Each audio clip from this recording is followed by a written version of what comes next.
अस्सलाम वालेकुम नाज़रीन, आप देख रहे हैं सच सवेरा और मैं हूं हुमार सलान। उम्मीद करते हैं कि आप सब खैरियत से होंगे। नाज़रीन, आज जुम्मे का मुबारक दिन है और इस दिन की फजीलत के हवाले से हम सब बखूबी आगाह हैं, तो कोशिश करें कि आज के दिन से मंसूब जितने भी फ़ज़ाइल हैं उनकी अदायगी को भरपूर और यकीनी बनाएं, जिनमें गुस्ल करना, अच्छे पाक साफ़ कपड़े पहनना, खुशबू लगाना, बावजू रहना, ज़्यादा से ज़्यादा दरूद सलाम का विर्द करना, नमाज की पाबंदी करना और दुआ करना शामिल है। जब भी दुआ के लिए हाथ उठाएं, अपने लिए दुआ किया करें, अपने इर्द गिर्द के लोगों के लिए दुआ किया करें, हमें अपनी दुआओं में याद रखा करें और ओवरऑल अपने माशरे के अमन इस्तेहकाम को बरकरार रखने के लिए जो हमने एफर्ट्स करनी है उसके लिए भी ये दुआ किया करें कि अल्लाह ताला हमें तौफीक दें कि हम अपने माशरे को बेहतरी की जानिब ले जा सकें और अपनी ज़िंदगियों को बेहतर से बेहतर बना सकें। आज का जो हमारा टॉपिक है बहुत अहमियत का हामिल है, जिसमें हम एहतराम इंसानियत को डिस्कस करने जा रहे हैं। दीन इस्लाम की रोशनी में जानेंगे कि हमें मजहबी रवादारी का क्या दर्स मिलता है, क्या तालीमात, क्या अहकामात और क्या पैगामात मिलते हैं। इस हवाले से ये अंडरस्टैंडिंग डेवलप करना है, ये जानना कि हमने रवादारी को किस तरह से प्रमोट करना है, किस तरह से इसकी अहमियत को उजागर करना है और इसमें हमारी क्या क्या ज़िम्मेदारियां हैं, उन ज़िम्मेदारियों को हम कैसे पूरा कर सकते हैं। इसके साथ साथ जी, जब हम इस्लामी रियासत की बात करते हैं, इस्लामी माशरे की तश्कील की बात करते हैं, तो वहाँ भी हमें देखना है कि हम इसमें कैसे बेहतरी ला सकते हैं। अपने माशरे के पर्सपेक्टिव में जब हम सोसाइटी को डिस्कस करते हैं तो हमने सब ने मिलकर इस सोसाइटी के लिए किरदार अदा करना है, एफर्ट्स करनी है कि हम इस सोसाइटी को बेहतर से बेहतर बना सकें, इसके अमन इस्तेहकाम को, इसकी खुशहाली को और इसे एक हेल्दी माशरा बना सकें। इसमें हमने क्या किरदार अदा करना है, इन डिटेल आज के प्रोग्राम में हम डिस्कस करेंगे। साथ ही साथ आपको बताएं कि कुछ बात होगी इस्लामी जो है रियासत की। जब हम बात करते हैं तो इसमें बहुत सारे कवानीन हैं, बहुत सारे फ़राइज़ और हुकूक हमने डिस्कस किए इससे कबल भी अपने प्रोग्राम्स में। आज के प्रोग्राम में हम अक़लियतों के हुकूक भी डिस्कस करेंगे कि एक इस्लामी रियासत में अक़लियतों के क्या हुकूक और फ़राइज़ होते हैं, उनके हवाले से अवेयरनेस क्रिएट करना क्यों ज़रूरी है। और जब हमें अवेयरनेस आ जाती है, जब ये अंडरस्टैंडिंग डेवलप हो जाती है कि हम अपने फ़राइज़ की अदायगी को यकीनी बनाएं, अपनी ड्यूटीज़, अपनी रिस्पॉन्सिबिलिटीज़ को पूरा करने की कोशिश करें, तो डेफिनेटली हर किसी के हुकूक ऑटोमेटिकली पूरे होते चले जाते हैं। फिर किसी को ये कहने की ज़रूरत नहीं होती कि हमारे हुकूक स्लब हो रहे हैं या हमें हमारे हुकूक नहीं दिए जा रहे। अगर हम अपनी ड्यूटीज़ को, अपने फ़राइज़ को, अपनी रिस्पॉन्सिबिलिटीज़ को पूरा करेंगे तो यकीनन हम अपने माशरे को बेहतर से बेहतर की जानिब ले जा सकेंगे। आज के टॉपिक्स के हवाले से हम आपको बता चुके हैं और आपसे भी गुजारिश करेंगे कि अगर आप कुछ शेयर करना चाहें, कुछ पूछना चाहें हमारे मेहमानों से या फिर आपके पास कोई सजेशन हो तो लाइव कॉल्स के जरिए आप भी पार्टिसिपेट कर सकते हैं। ओवरसीज़ पाकिस्तानी जो ये प्रोग्राम देख रहे हैं, पार्टिसिपेट करना चाहें तो नंबर्स आपकी स्क्रीन पर मौजूद हैं, आप भी अपना पॉइंट ऑफ व्यू हमारे साथ शेयर कर सकते हैं। मेहमान हमारे साथ स्टूडियोज़ में मौजूद हैं जिनका तारुफ कराएंगे, गुफ्तगू का आगाज़ करेंगे, लेकिन जी उससे पहले बात कर लेते हैं मौसम की और देखते हैं कि आज का वेदर हमें क्या इंडिकेट कर रहा है।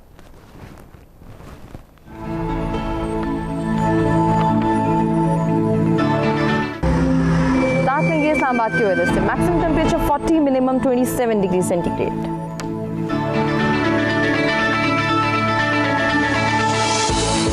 लाहौर की बात करेंगे, maximum temperature 39, minimum 29 degree centigrade.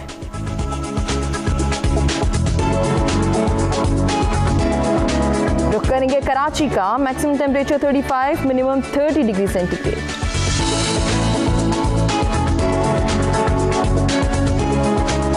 Peshawar की बात हो जाए, maximum temperature 42, minimum 28 degree centigrade.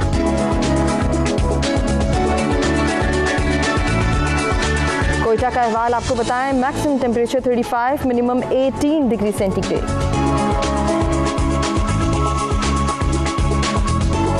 जी Gilgit Baltistan, maximum temperature 23, minimum 13 degree centigrade.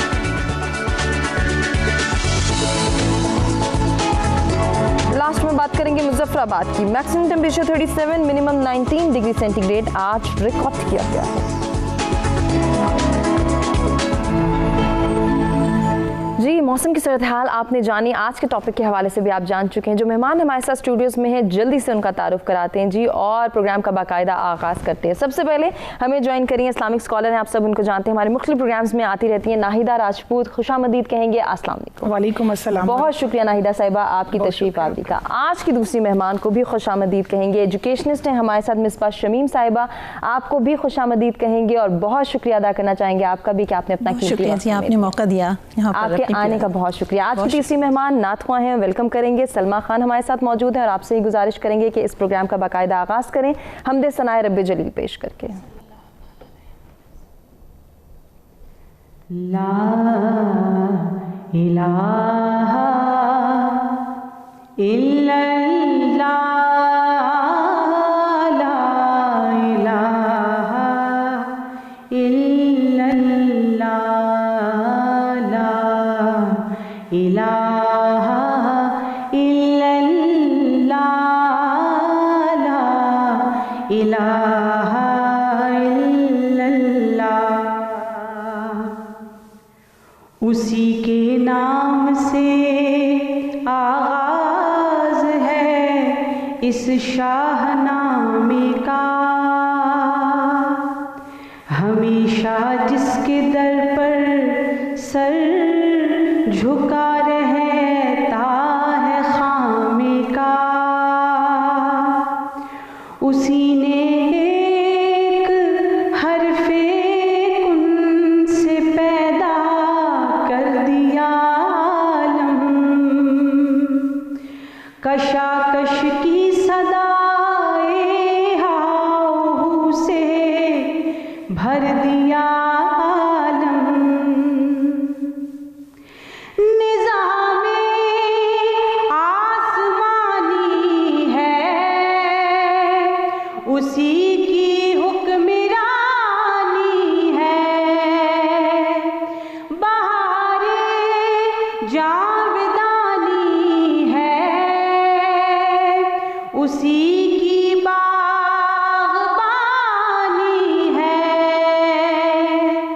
उसी के नूर से पुरनूर हैं शम्सो कमर तारे, वही साबित है जिसके गिर्द फिरते हैं ये सैयारे, ज़मीं पर जलवा आरा है मज़ाहिर उसकी कुदरत के, बिछाए हैं उसी दाता ने दस्तरखान नेमत के, ये सर्दो गर्म खुश्को तर उजाला और तारीकी नजर आती है सब में शान उसकी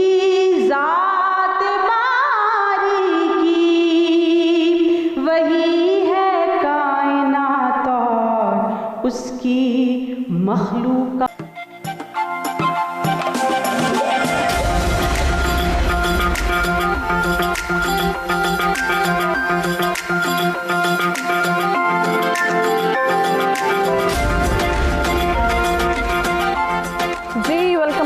सवेरा में एक मरतबा फिर से आपको कहेंगे खुशामदीद। आज का हमारा टॉपिक जिस पर हम गुफ्तगू के सिलसिले को आगे बढ़ाएंगे, दीन इस्लाम की रोशनी में जानेंगे मजहबी रवादारी क्या है और एहतराम इंसानियत के कॉन्सेप्ट को हम किस तरह से समझ सकते हैं। नाहिदा साहिबा, मेरी आपसे गुजारिश, आज का जो टॉपिक है हमारा मजहबी रवादारी, इस मफहूम को वाज़ेह कीजिएगा और बताइएगा कि इसकी अंडरस्टैंडिंग कैसे डेवलप हो सकती है। जी, बिस्मिल्लाहिर्रहमानिर्रहीम।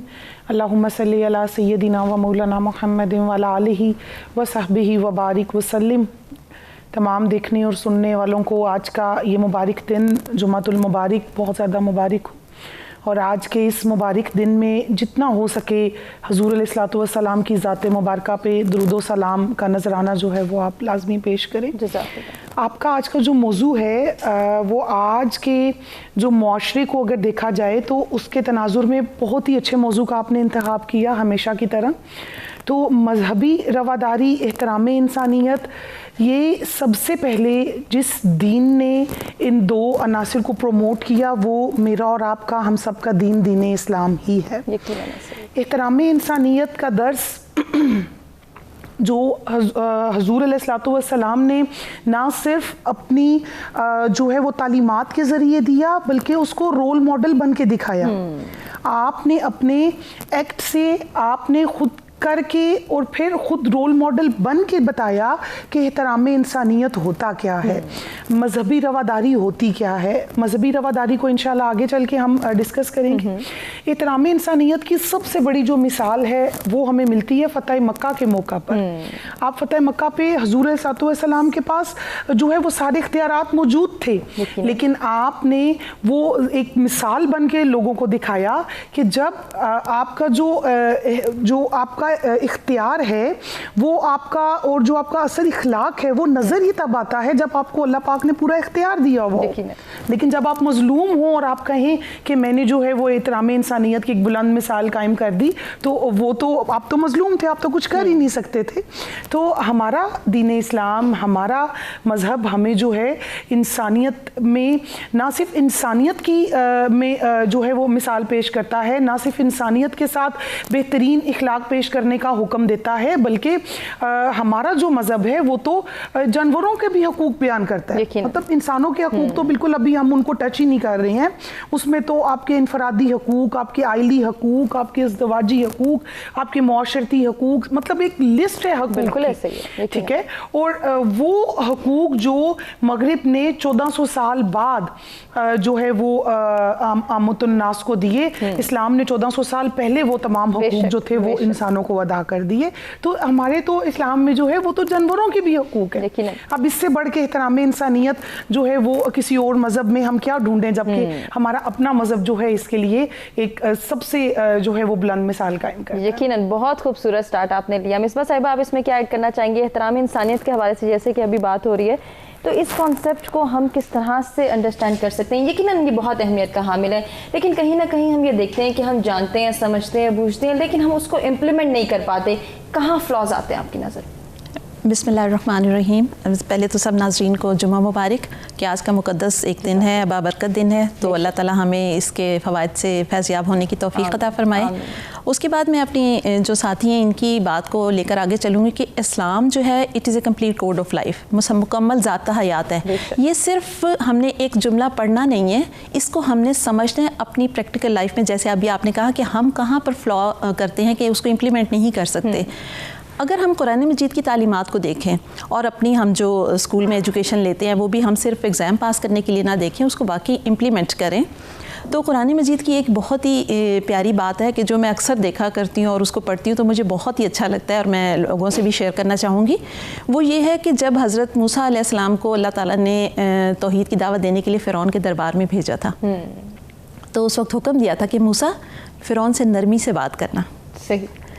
इससे बढ़ के और एहतराम इंसानियत क्या होगी कि जो सबसे बड़ा नाफरमान खुदा था, बाकी तो सब मुशरिक थे, अल्लाह ताला के साथ पार्टनर बनाते थे, लेकिन वो तो खुद को खुदा कहता था, वो सबसे बड़ा नाफरमान था। लेकिन उसके लिए भी अल्लाह ताला ने हुक्म दिया कि एज ए ह्यूमन बीइंग उसके एक इंसान की हैसियत से उसका एहतराम लाजिम है और उससे नरमी से बात करना। बहुत तो बहुत ही ये हमारे लिए समझने की बात है। बेहैसियत इंसान हम सब की इज़्ज़त करें, एहतराम करें। हमारा दीन भी यही सिखाता है, हमारी अखलाक, हमारी मॉरल वैल्यूज़ हमें सबको यही सिखाती हैं। और दूसरी बात ये फिर देखें कि अल्लाह ताला ने ख़ुद कहा है कि ला इकराहा फिद्दीन, दीन में कोई जबर नहीं है। कोई आप किसी को ज़बरदस्ती अपने बिलीव्स पे फोर्स नहीं कर सके, मेरी बात से एग्री करो या मेरी बात ही मानो। सही। एक आपको वाक़या सुनाती हूँ कि अल्लाह ताला ने एक, मुझे उनके नाम इस वक्त पैगंबर का नहीं याद आ रहा कौन से थे, तो अल्लाह ताला ने हुक्म दिया कि तुम फ़लाँ शख्स है तो उसको दावत दीन दो। तो वो गए, तो 80 साल का था, कोई बूढ़ा सा शख्स था, तो उनको कहा कि अगर तुम मानोगे कि तौहीद अल्लाह एक है तो मैं तुम्हें खाना खिलाऊँगा।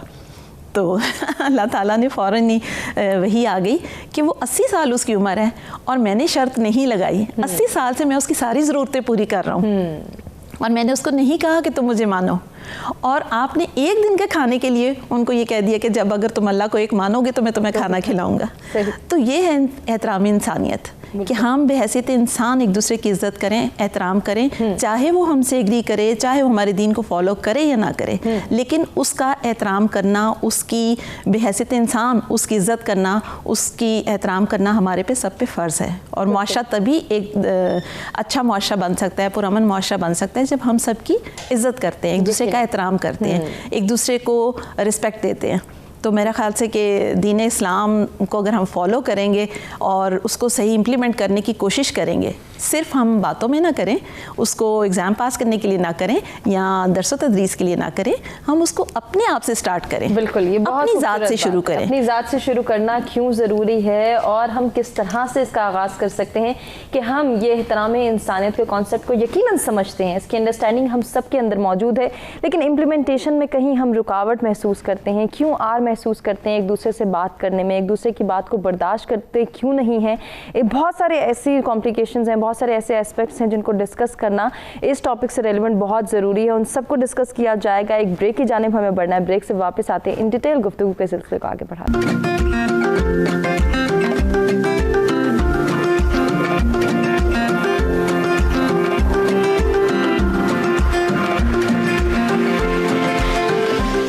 Welcome back. सत सवेरा में एक मरतबा फिर से आपको कहेंगे खुशामदीद। आज के प्रोग्राम में हम डिस्कशन कर रहे हैं, दीन इस्लाम की रोशनी में जानने की कोशिश कर रहे हैं कि मजहबी रवादारी क्या है और एहतराम इंसानियत के कॉन्सेप्ट को हम किस तरह से अंडरस्टैंड कर सकते हैं। उसी पर डिस्कशन के सिलसिले को आगे बढ़ाएंगे। नाहिदा साहिबा से बात करेंगे। नाहिदा, जहाँ हम बात करें मजहबी रवादारी की, यकीनन ये कॉन्सेप्ट भी उजागर करने की ज़रूरत है कि क्यों हमें बाहमी ताल्लुक़ को बेहतर बनाने, इत्तेफाक से रहने और एक दूसरे के काम आने, ये जो रवादारी का कॉन्सेप्ट है ये क्यों इतना प्रमोट किया गया है।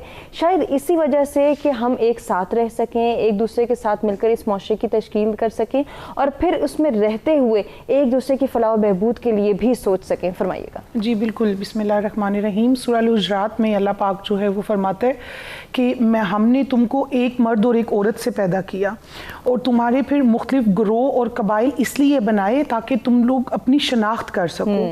ठीक है, इस पे अब इससे बढ़कर जो है वो इंसानियत की जो है वो मिसाल कहाँ से मिलेगी कि अल्लाह पाक जो है वो फरमा रहा है, वाज़ेह अल्फाज में फरमा रहा है कि मैंने तुम सबको एक मर्द और औरत से ही पैदा किया है। सिर्फ है आगे जो तुम्हारे ग्रोह बने, तुम्हारे कबाइल बने, अगर हम इसको जो है वो मतलब इसको तफसीर के ज़ुमरे में अगर लेके जाएं तो तुम्हारे जो ग्रोह बने, कबाइल बने, तुम्हारी ज़ात पात, ये सिर्फ इसलिए है कि तुम डिफ्रेंशिएट हो सको, तुम फलां कबाइल से हो, तुम फलां ग्रोह से हो।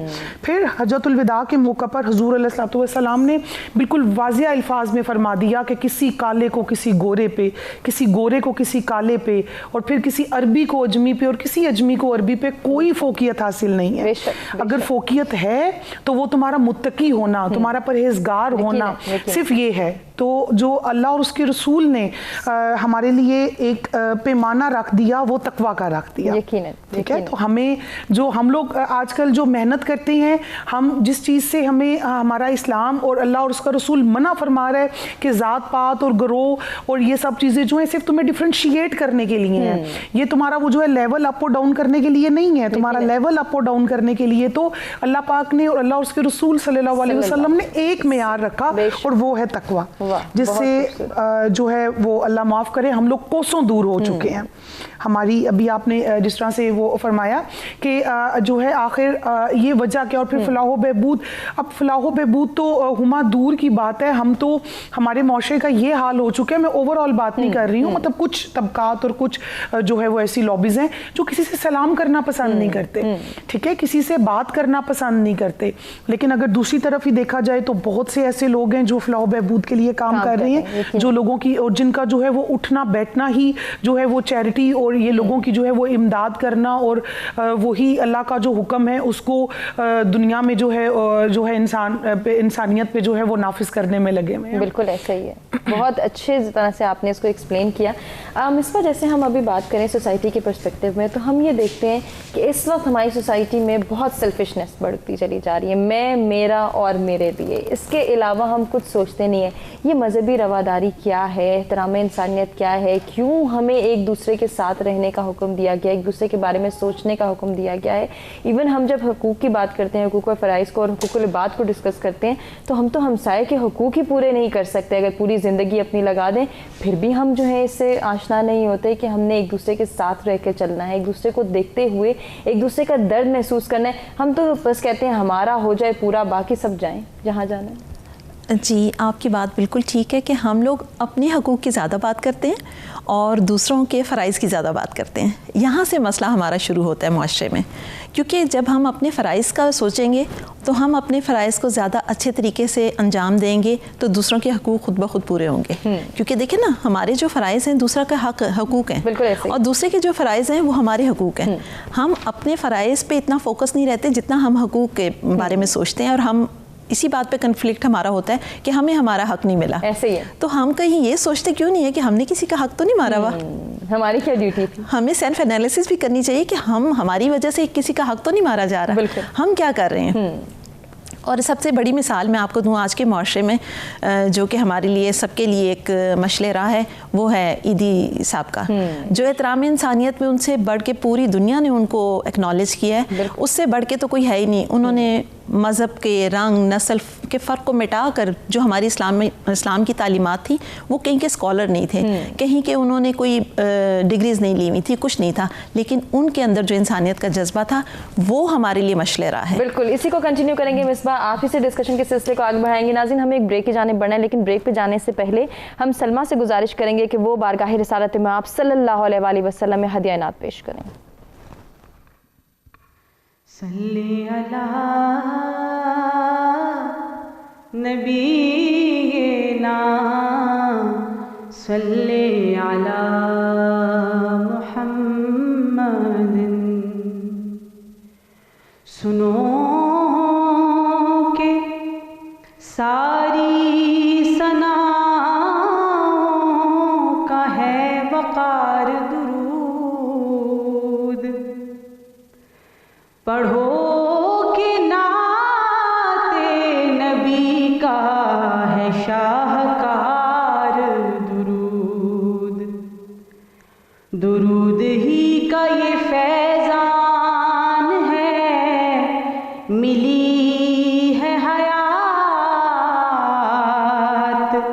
मेरी दुआ के गले में असर का हार दुरूद।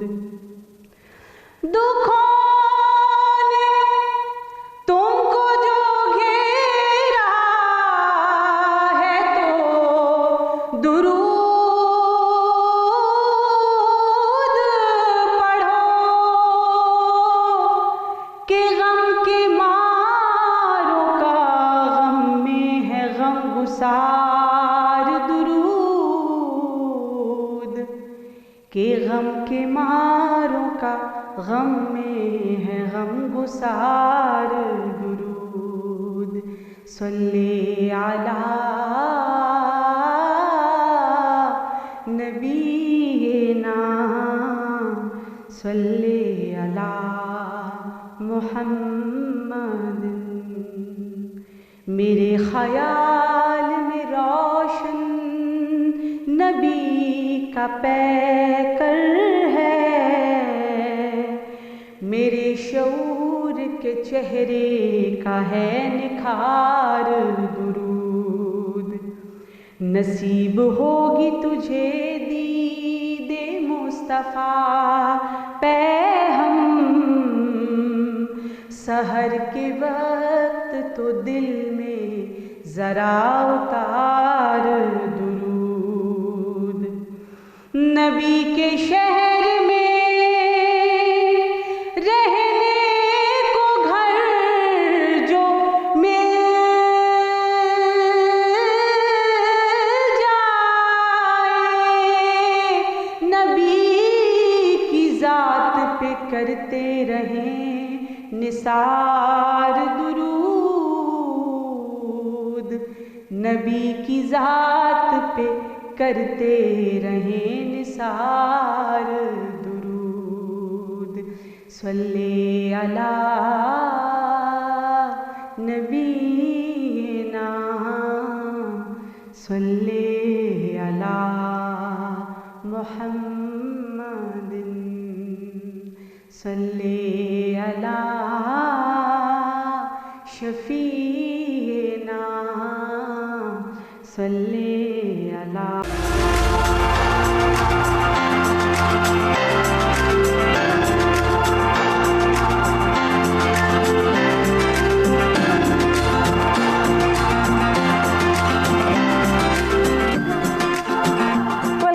सच सवेरा में एक मरतबा फिर से आपको कहेंगे खुशामदीद। दीन इस्लाम की रोशनी में मजहबी रवादारी और एहतराम इंसानियत के कॉन्सेप्ट को हम उजागर करें और ये जानने की कोशिश कर रहे हैं कि हमें रवादारी के हवाले से क्या अहकामात, क्या पैगामात और क्या तालीमात मिलती हैं। इन तालीमात को हम किस तरह से पूरा कर सकते हैं और इनकी अहमियत को उजागर करना यकीन हम सब की जिम्मेदारी है। ब्रेक पर जाने से पहले हम कुछ हुकूकुल इबाद के हवाले से बात कर रहे थे और अगर हमारे टॉपिक की बात की जाए तो आज का हमारा टॉपिक जो है उसमें भी हम हुकूक डिस्कस करेंगे, हुकूक व फ़राइज़ की बात होगी, अक़लियतों के हुकूक डिस्कस करेंगे। हम अपने दोनों पार्टिसिपेंट से गुफ्तगू के सिलसिले को आगे बढ़ाएंगे और जानने की कोशिश करेंगे नाहिदा साहिबा से कि ये जो अक़लियतों के हुकूक जिनको आज हम हाईलाइट कर रहे हैं, यकीनन जब भी हम हुकूकुल बात की बात करते हैं जिसका तज़किरा आप दोनों ने पहले भी किया कि वालिदैन के हुकूक हैं, इज़्दिवाज के हुकूक हैं, हमें हमसायों के हुकूक मिलते हैं और यतीम व मसाकीन के हुकूक मिलते हैं, औलाद और माँ बाप के हुकूक हैं।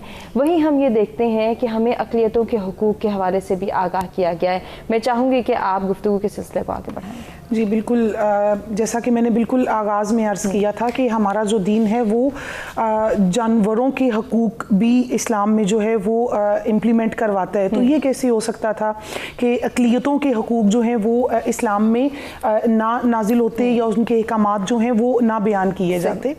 कुरान पाक में वाज़िया पैगाम हज़ूर अलैहिस्सलातु वस्सलाम ने कुरान पाक एक दफ़ा किसी ने आपसे जो है वो अर्ज़ की कि या रसूल अल्लाह सल्लल्लाहु अलैहि वसल्लम के जिन लोगों ने आपका कलमा नहीं पढ़ा तो आपका उनके बारे में सख्त रवैया क्यों नहीं है। जैसा कि पहले मैंने हज्जतुल विदा का भी जो है जिक्र किया था कि वो एक ऐसा दिन था कि जिस दिन जो है आप जो चाहे कर सकते थे, ठीक है।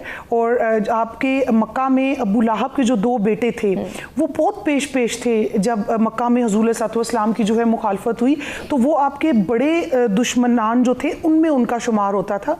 तो जब फतह मक्का हुआ तो वो क्या हुआ, उन्होंने खुद को जो है ग़िलाफ़े काबा में छुपा लिया खुद को।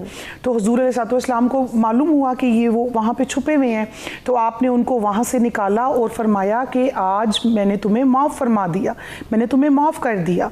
तो जब जब अक़लियतों के हकूक़ की बात होती थी, नॉन मुस्लिम्स की बात होती थी, तो हुज़ूर सल्लल्लाहु अलैहि वसल्लम आयत मुबारका लाजमी पढ़ते थे, लकुम दीनकुम वलियद दीन, मेरे लिए मेरा दीन बेहतर है और तुम्हारे लिए तुम्हारा दीन बेहतर है।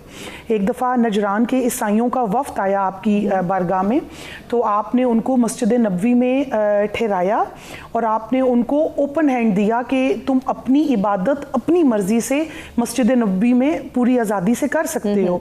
तो उन्होंने जो है वो अपने स्टाइल में अपने तरीके से अपनी इबादत जो है वो बिल्कुल आज़ादी से अपनी इबादत जो है वो वहाँ पे वो की और वहाँ पे स्टे किया। और हुज़ूर सल्लल्लाहु अलैहि वसल्लम ने फरमाया ये मेरे मेहमान है, तो उनकी जो मेहमान नवाजी का जिम्मा था वो आपने अपने सर लिया।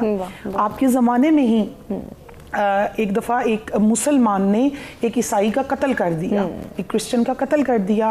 मामला आपकी बारगाह में पहुंचा तो आपने फरमाया कि जो कत्ल का जो खुमियाजा है और कत्ल की जो सज़ा मुसलमान के लिए है वही सज़ा एक मुसलमान के लिए ईसाई के कत्ल की भी है। तो आपने जो है उस मुसलमान की कसास का और मतलब वो कत्ल का हुक्म दे दिया। इसी तरह जब फिर जो है हुज़ूर सल्लल्लाहु अलैहि वसल्लम के दुनिया से पर्दा फरमा जाने के बाद जब मौलाए कायनात मौला अली शेर खुदा का दौर आता है तो आपने भी आपके दौर में इसी तरह हुआ कि एक मुसलमान ने एक क्रिश्चियन का कत्ल कर दिया। जब कत्ल कर दिया तो मामला आपके पास पहुंचा तो आपने भी यही हुक्म फरमाया जो हुजूर अलैहिस्सलातु वस्सलाम ने फरमाया था। आपने कहा कि कत्ल का बदला कसास है और कसास में जो है वो हाथ के बदले हाथ और पूरा वो जो आयत मुबारक है और जान के बदले जान है। तो आपने जो है वो कत्ल का हुक्म दे दिया। लेकिन वो जो ईसाई जो कत्ल था, जो मकतूल था, उसके जो थे पीछे अकारिब थे, अजीज़ो अकारिब थे, वो गरीब थे। तो उन्होंने जो दियत का कोई मामला जो है वो तय कर लिया। तो मामला जब आपके पास पहुंचा तो आपने कहा ठीक है ये उनकी मर्जी है, लेकिन मैंने इस्लामी कवानीन के मुताबिक जो है इसके कत्ल का हुक्म जो है वो कसास का हुक्म वो दे दिया था। इसी तरह हज़रत उस्मान रज़ी अल्लाह अन्हु आपके ज़माने में भी और हज़रत उमर फ़ारूक के ज़माने में भी सेम यही केस जो था वो आया। मतलब ये तो एक क्रिश्चियनिटी की मिसाल हमें मिलती है ना। तो हमने देखा फतह मक्का के मौका पर कि जो बुतों की पूजा करने वाले थे और जो हुजूर सल्लल्लाहु अलैहि वसल्लम पे डायरेक्ट जुल्म ढाने वाले कुफार थे, आपने उनको भी मुआफ़ फरमा दिया। और सबसे बढ़ के उमा अबू सुफियान के घर को आपने जो है वो अमन का घर और दारुल अमान जो है वो उस दिन के लिए करार दे दिया। इससे बढ़कर हमें जो है वो अक़लियतों के हकूक़ की मिसाल और कहाँ पे नहीं मिलती। बहुत खूब, बहुत अच्छे से आपने अक़लियतों के हकूक़ व फ़राइज़ के हवाले से बात की और इस मफ़हूम को वाज़ेह किया। मिसबा साहिबा, होगा। आपसे भी मेरी यही गुजारिश है कि जब हम अक़लियतों के हुकूक़ की बात करते हैं तो डेफिनेटली यहाँ पे बेहतरीन मिसाल, वो जो रिफ्लेक्शन हम दिखाना चाह रहे हैं एहतराम इंसानियत का, वो खुद ब खुद पूरा हो जाता है कि अगर हम इनके हुकूक़ का ख्याल रखते हैं। जी, बिस्मिल्लाहिर्रहमानिर्रहीम। जैसे मेरी मैम ने कहा कि जो हमारा खुतबा हज्जतुल विदा था नबी करीम सल्लल्लाहु अलैहि वसल्लम ने दिया था, तो आप देखिए कि charter of basic human rights का जो यूएनओ का चार्टर है वो उसी पर बेस्ड है। आप उसको कंपेयर करें तो सेम वही रूल्स और वही सारे राइट्स बयान किए गए हैं जो कि नबी करीम सल्लल्लाहु अलैहि वसल्लम ने आखिरी खुतबा हज्जतुल विदा में बताए थे। और उसी में जैसे कि अभी इन्होंने अजमी और गैर अजमी का, अरबी और गैर अरबी के हकूक़ का बताया कि सिर्फ तकवा की बुनियाद पर किसी को फजीलत है, इसके अलावा किसी चीज़ की फजीलत नहीं है। किसी को रंग नस्ल की बुनियाद पर बड़ा या छोटा नहीं करार दिया जा सकता। और इसी तरह नबी करीम सल्लल्लाहु अलैहि वसल्लम ने खुतबा हज्जतुल विदा में बयान फरमाया कि अगर कोई ना कटा हबशी भी तुम्हारा अमीर मुकर्रर हो जाए और वो अल्लाह के रास्ते पर तुम्हें लेकर चले तो उसकी अतात करना तुम पर लाजिम है। बेशक। तो ये देख लें कि हम अक़लियत हैं या कोई रंग नस्ल और उसकी बुनियाद पर किसी को भी महरूम नहीं किया जा सकता उसके जो बेसिक ह्यूमन राइट्स हैं। और कॉन्स्टिट्यूशन ऑफ पाकिस्तान में भी माइनॉरिटीज़ राइट्स जो हैं वो बहुत डिटेल से दिए गए हैं, जिसमें मैं आपको जो बेसिक्स हैं जल्दी जल्दी से बता देती हूँ। ज़रूर कि right of property, right of life, ज़िंदगी की राइट ऑफ प्रोटेक्शन, उनकी ज़िंदगी की तहफ़्फ़ुज़ की ज़मानत देना, ये हमारा जो मुल्क का कानून है कॉन्स्टिट्यूशन ऑफ पाकिस्तान है वो उनको इंश्योर करता है कि माइनॉरिटीज़ के किसी वजह से, इस वजह से कि वो अक़लियत हैं, इस वजह से उनके राइट्स को नहीं छीना जा सकता और वो जाके जो भी कोर्ट्स हैं उनको कर सकते हैं। किसी को राइट ऑफ प्रोफेशन में, right of marriage, right of selection of the job, उसको किसी भी बुनियाद पर अक़लियतों को इससे महरूम नहीं किया जा सकता। ये इस्लाम के भी कवानीन है और हमारा ज़ाहिर कॉन्स्टिट्यूशन ऑफ पाकिस्तान जो इस्लाम के मुनाफी कवानीन को तो पास नहीं कर सकता, ये तो हमारा पहला, क्योंकि इस्लाम का जो उस पर नज़रिया फ़लसफ़ा इस्लाम पर ही पाकिस्तान बना है, तो पाकिस्तान में अक़लियतों को मुकम्मल तहफ़्फ़ुज़ हासिल है। और जब हम हकूक़ की बात करते हैं तो फिर ज़ाहिर है अक़लियतों के फ़राइज़ भी हैं कुछ कि वो भी अपनी इस्लामिक स्टेट से लॉयल रहें। वो ये ना देखें कि हम दूसरी स्टेट में रह रहे हैं, ज़ाहिर है हमारा मज़हब, हम उसको इस्लाम को नहीं भी फॉलो कर रहे, तो वो अपने स्टेट के साथ लॉयल रहें। जैसे कि आपने खुद देखा है कि हमारी जब नेशनल टीम्स जाती हैं तो वो ये नहीं सोचती कि हम हिंदू हैं या क्रिश्चियन हैं या कोई नॉन मुस्लिम है, लेकिन वो हमारे पाकिस्तान को रिप्रेजेंट करती हैं। बिल्कुल ऐसे ही। बहुत अच्छा पॉइंट आपने रेज किया। कंटिन्यू करेंगे डिस्कशन को। नाज़रीन, हमें एक ब्रेक की जाने बढ़ना है, ब्रेक से वापस आते हैं खूबसूरत गुफ्तगू के सिलसिले को आगे बढ़ाते हैं।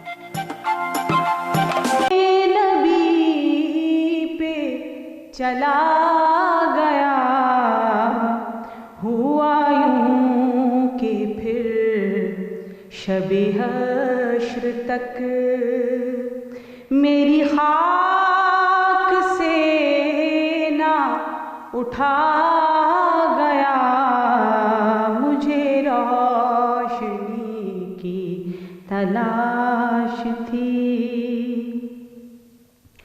मुझे जब तलब किया आपने,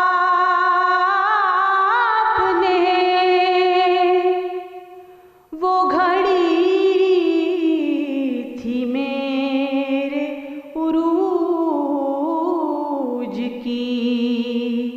मैंने कल पढ़ा सरे शाम ही, मेरे शौक़ से ना रुका गया, मुझे रोशनी की तलाश थी। मेरी सिसकियों की ज़ुबान या दुरूद था या सलाम था, मैंने बढ़ के जालियां चूम ली, मेरे ज़ब्त से ना रहा गया, मुझे रोशनी की तलाश थी। मैं दरे नबी पे चला गया, गया, हुआ यूं कि फिर शबे हश्र तक मेरी खाक से ना उठा गया, मुझे रोशनी की तलाश थी। जज़ाकल्लाह, बहुत खूबसूरत कलाम आपने पेश किया।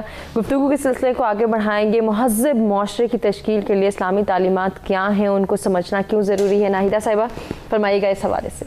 जी हुमा, किसी भी महज़्ज़ब मुआशरे के क़याम के लिए जो एक चीज़ सबसे ज़्यादा अहमियत की हामिल है वो है निज़ाम अदल। ठीक है, जब तक किसी मुआशरे में निज़ाम अदल अपने पूरे इख्तियार के साथ और अपने पूरे मैं कहती हूँ ताकत के साथ अगर वो कायम नहीं होगा तो कोई भी मुआशरा ना तो महज़्ज़ब हो सकता है, ना हम उसको एक आइडियल सोसाइटी कह सकते हैं।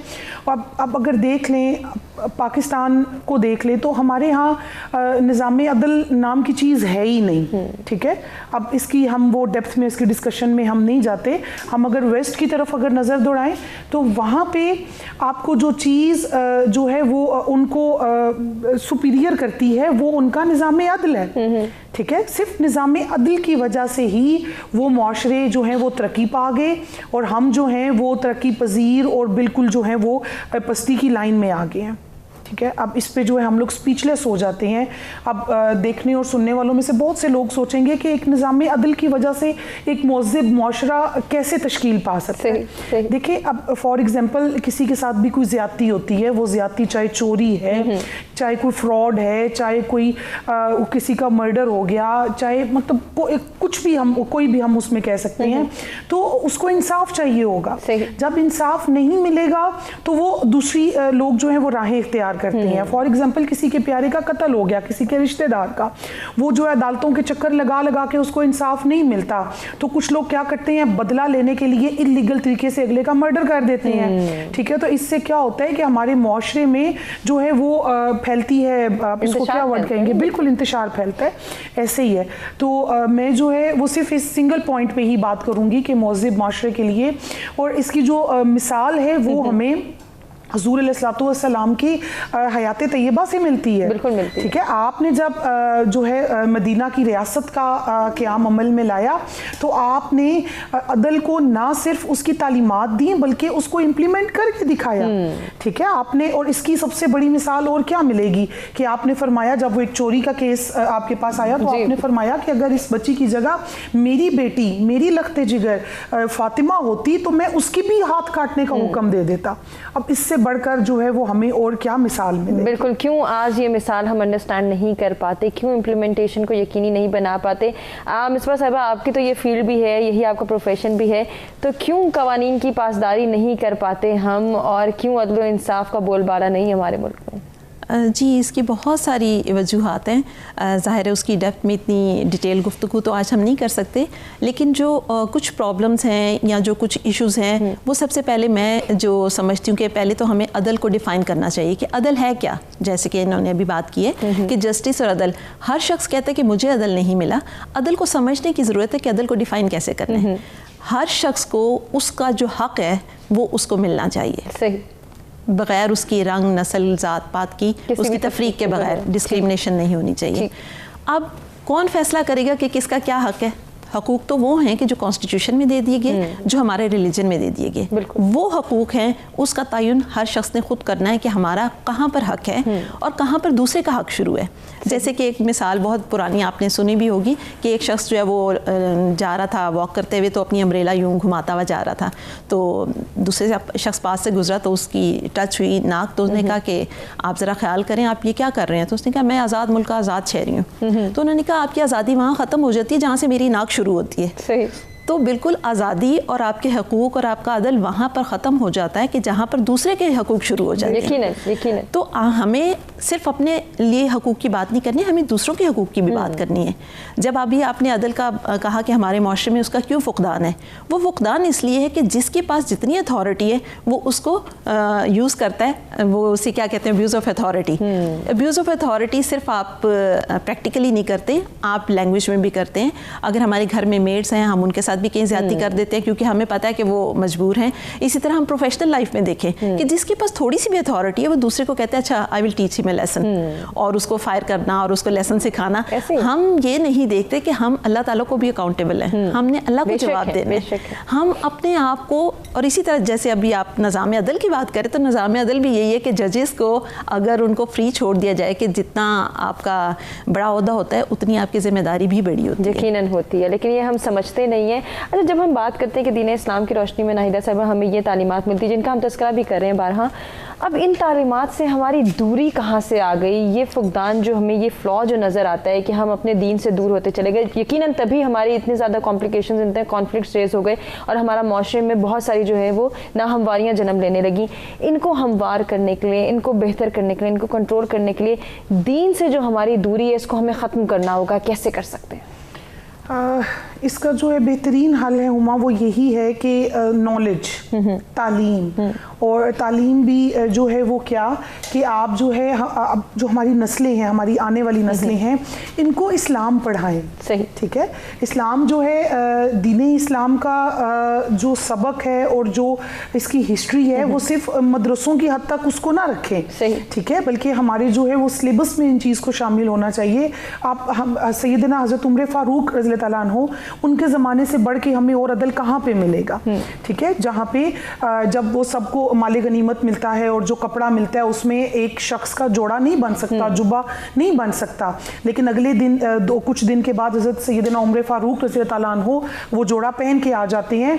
तो अब वो जो हैं वो बादशाह हैं, वो रियासत के सरबराह हैं। ठीक है, लेकिन वो रियाया में से एक बंदा उठ के खड़ा हो जाता है और सवाल करता है, भाई हमारे तो कपड़े नहीं बने, आप ये कपड़े कहाँ से बन गए? ठीक है, ये है निज़ाम अदल। तो फिर आप ये भी नहीं है कि उसको कोई डांट के बिठा देता है, आप उसको फिर जस्टिफाई करते हैं, भाई मेरे बेटे को भी साथ उतना कपड़ा मिला था तो हम उसने मुझे दे दिया, तो इस तरह मेरा एक पूरा सूट इसमें बन गया। तो ये है निज़ाम अदल। ठीक है, तो जब तक हम लोग कुरान की तालीमात पे अमल पैरा रहे थे तो हमने पूरी दुनिया पे हुकूमत की, यकीनन की। तो इलामा इकबाल ने फिर वो खूब फरमाया ना कि और तुम ख्वार हुए तारिके कुरान होकर। तो हमने जब कुरान को अपने रोज़मर्रा ज़िंदगी से निकाल दिया, इसको बस गिलाफ में लपेट के हमने जो है वो बेटी की रुखसती के वक्त या फिर रमज़ान में तिलावत करने की गर्ज से और सिर्फ बरकत की गर्ज से अपने घरों के सबसे ऊंचे वाले हिस्से में रख दिया, तब से जो है हम लोग जो है वो पस्ती का शिकार हो गए। तो इसका जो है बेहतरीन हल यही है कि हम कुरान को अपनी डेली लाइफ में शामिल करें। बरकत तो है ही है, ठीक है, बरकत तो है ही है। इसके एक एक लफ्ज़, एक एक हर्फ पे आपको 10 नेकियां 10 बरकतें मिलती हैं, 10 नेकियां अजर, वो तो है ही है। लेकिन इसको अपना कोड ऑफ लाइफ तो बनाएं। कैसे बना सकते हैं, सजेशंस देंगे आप दोनों से, और जो है वो हम सॉल्यूशंस की जाने भी बढ़ेंगे कि हम निज़ाम अदल को कैसे प्रमोट कर सकते हैं, कैसे अपने मुआशरे को एक महज़्ज़ब मुआशरा बना सकते हैं, इसमें हमने क्या एफर्ट्स करनी है, इस पर बेस करेंगे अपनी सारी डिस्कशन को। एक ब्रेक की जाने बढ़े, ब्रेक से वापस आते कंटिन्यू करते हैं।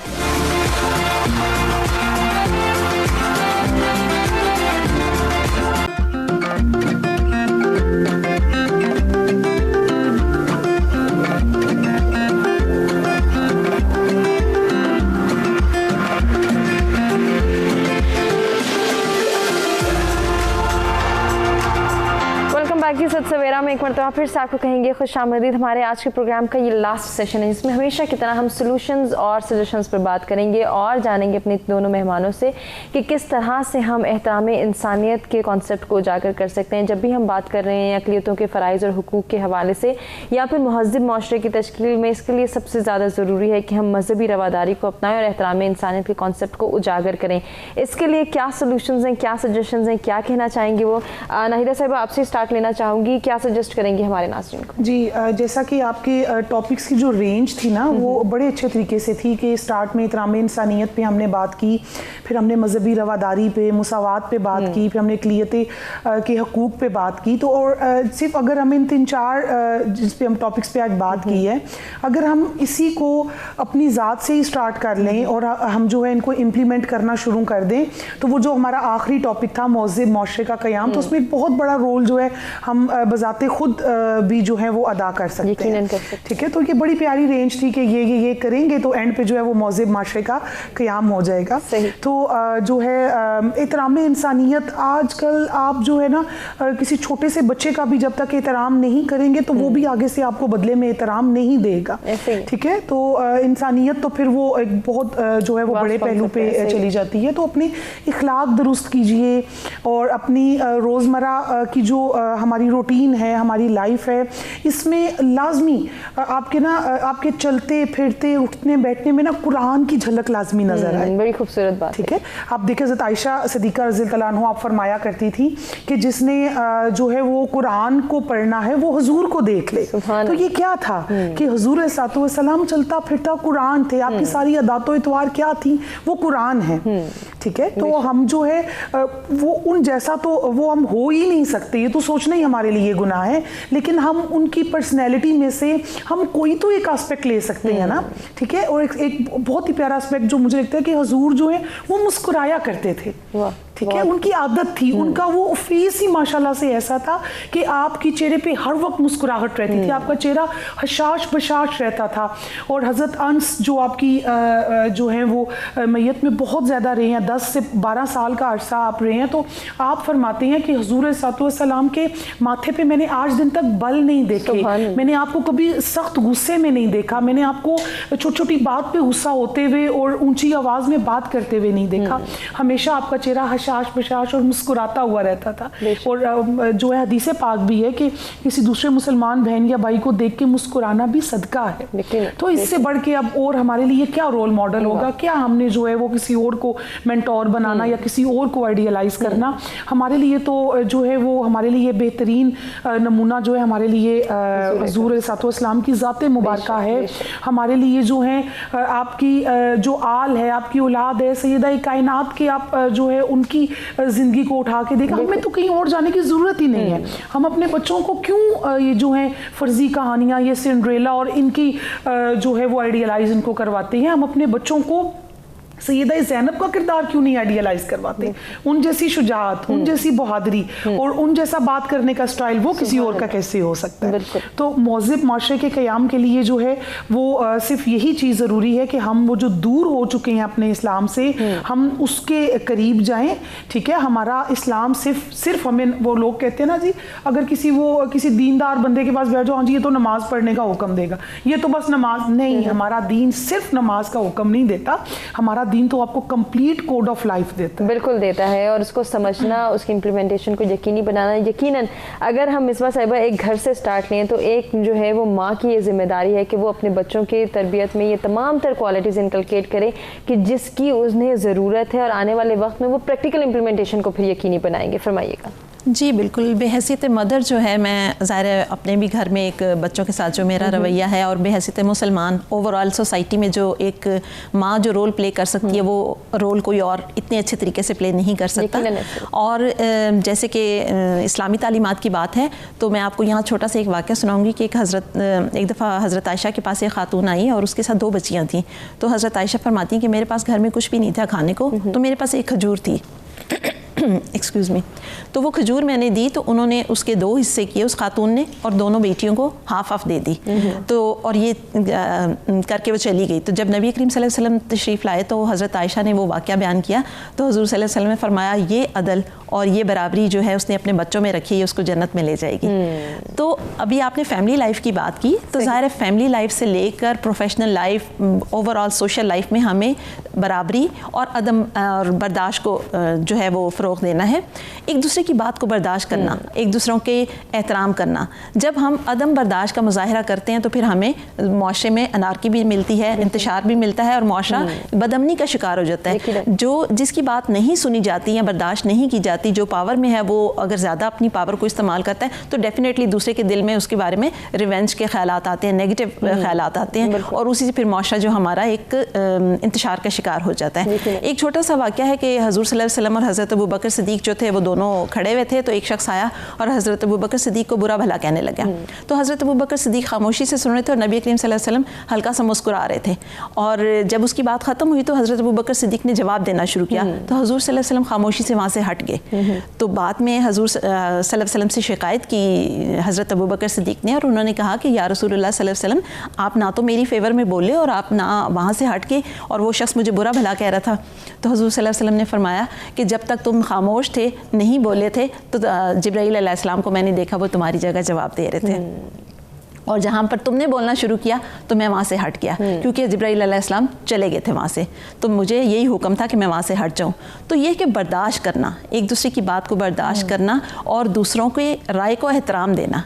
और नबी करीम सल्लल्लाहु अलैहि वसल्लम ने जब ज़मानत दे दी कि जो हक़ पे रहते हुए भी अगर झगड़ा छोड़ दे तो जन्नत में उसके लिए मैं एक घर की ज़मानत देता हूँ। सुभान अल्लाह। तो इसी पे बात मैं ख़त्म करूँगी कि झगड़ों को बढ़ाएं का भी इख्तिताम करेंगे। इसी बात पे, इस खूबसूरत पैगाम पे अपने तमाम मेहमानों का शुक्रिया अदा करना चाहेंगे जिनसे बहुत कुछ सीखने का मौका मिला। उम्मीद करते हैं कि नाज़रीन आपको भी हमारा आज का प्रोग्राम पसंद आया होगा। अपने फीडबैक से आगाह कीजिएगा। आपसे इजाज़त चाहेंगे। जाते जाते हम सलमा खान से गुजारिश करेंगे कि वो इख्तितामी कलाम पेश करें।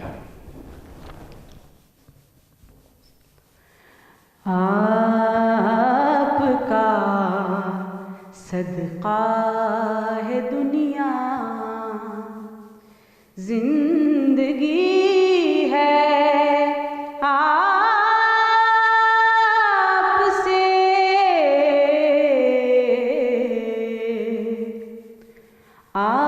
आपका सदका है दुनिया, जिंदगी है आपसे,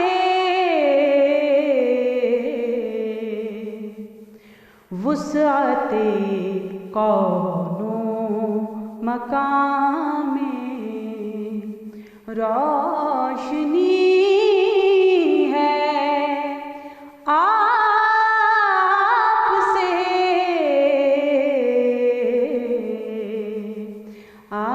आपका सदका है दुनिया। आपने रोशन किए हैं आदमियत के चराग, आपने रोशन किए हैं आदमियत के चराग,